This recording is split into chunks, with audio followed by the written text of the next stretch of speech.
This should be a really good game, Jacoby. The thing that I'm keying on is, can they keep Tom Brady upright? We know he gets rid of the football as fast as anyone in the NFL. However, he struggled to throw the deep ball. And the Rams are the best team at defending the deep ball. So for the Bucs, don't forget your run game.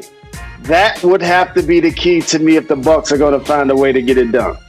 Yep, the Los Angeles Rams, we always think about Sean McVay and sort of scheming the offense, but it's been the defense that's held them together. You can see they've only allowed one touchdown in the second half in the last 6 games that they have played. And I just can't get that Saints-Bucks game out of my head. Every time I look at the Bucks, I try to convince myself about all the weapons that they have on both sides of the ball.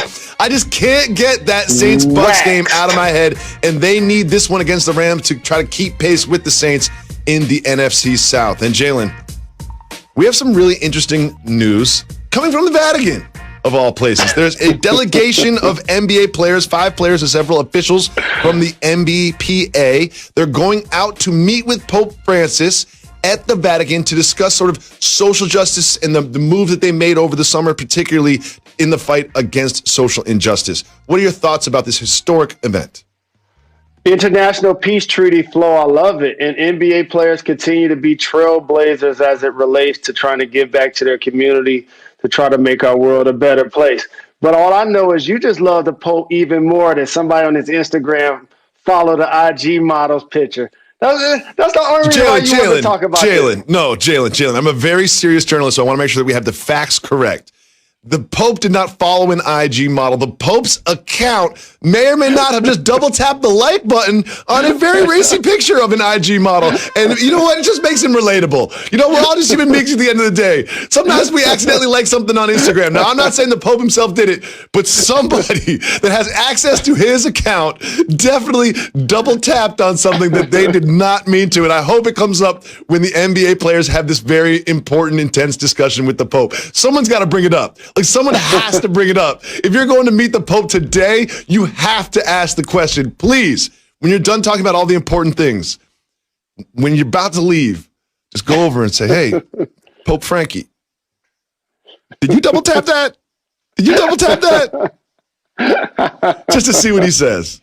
Congratulations to the NBA players. This is a historic event. We don't mean to make light of it. It's obviously extremely important what they're doing. I think this is a monumentous, historic event, but please, before you leave, just ask him about the Instagram model. We will be back tomorrow at 2 p.m. on ESPN. Make sure you subscribe, rate, and review our podcast. Coming to you live from Pier 17 in the South Street, Seaport District of Manhattan, and brought to you by Chase. Welcome back to Jalen and Jacoby. Jalen, it is time for the segment where you decide what we discuss. It's time for Keep It Moving. Tang! Woo! Tang! If you want to discuss the topic, say hit the brakes. If not, we keep moving. And we start with 2 of the best teams in the AFC going head-to-head yesterday, the Titans and the Ravens. Hit the brakes on this one. It was Derrick Henry in the second half that took the Titans over the top to beat the Ravens. What do you think about this one? I just love old-school bell cow running backs, and Derrick Henry fits the bill. Before the Baltimore Ravens, I mean, it was just a cosmic shift in the philosophy that they built as a franchise over the last maybe 15 or 20 years when they have Ray Lewis and Ed Reed and so many like physical football players who were just nasty and didn't allow other teams to hover around their logo and just run all over them to win the game. Like that's something that they're going to have to improve over the next few weeks. Well, you're obviously alluding to Malcolm Butler and Coach Harbaugh kind of getting in each other's faces before the game even started, hanging out on the logo. They took offense to it. What do you think about this little back and forth before the game? Well, it's never good for your football team when your head coach is like the toughest guy standing up for actually what's happening with the organization. That's the disconnect. I need to see more Baltimore Ravens over there. And so again, like, an identity that they have is something that they can tap into, and I have confidence that they could get back into being. But starting this season, I felt like it was the Kansas City Chiefs and the Ravens, and now the Ravens have to find a way to pick themselves back up and put themselves in contention. Yep, they have been outrushed. The Ravens, that running offense has been outrushed in 4 of the last 5 games. That needs to change. Jalen, One team just keeps on winning in the AFC. That is the undefeated Steelers who went up against the Jags. The brakes. Jalen, they haven't lost a game all season long, yet I don't consider them the best team in their own conference. Why do I constantly disrespect the Steelers? I came through the door, Jacoby. I said it before. Why don't they get out a blank check and just give it to Mike Tomlin? Like, seriously, Jacoby, the job that he's doing with that team is outstanding. To the point when they got Fitzpatrick last year, people thought that they should have been trying to tank. And then when he went 8-8 with Duck Hodges and a couple of other guys, that people were like, all right, they're going to turn the corner. But for them to get Big Ben back, develop the receiver core the way they have, and be undefeated, it is just outstanding for a team that we know is going to play physical. And we know ain't nobody going to be trying to hover around the logo at midfield for the Pittsburgh Steelers without getting the Pittsburgh Steelers upset about it. Jalen, the Cowboys got to win against the Vikings. Keep moving or hit the brakes. We do not need to troll or force Cowboy topics for relevancy. Keep it moving. We keep it moving. We keep it moving.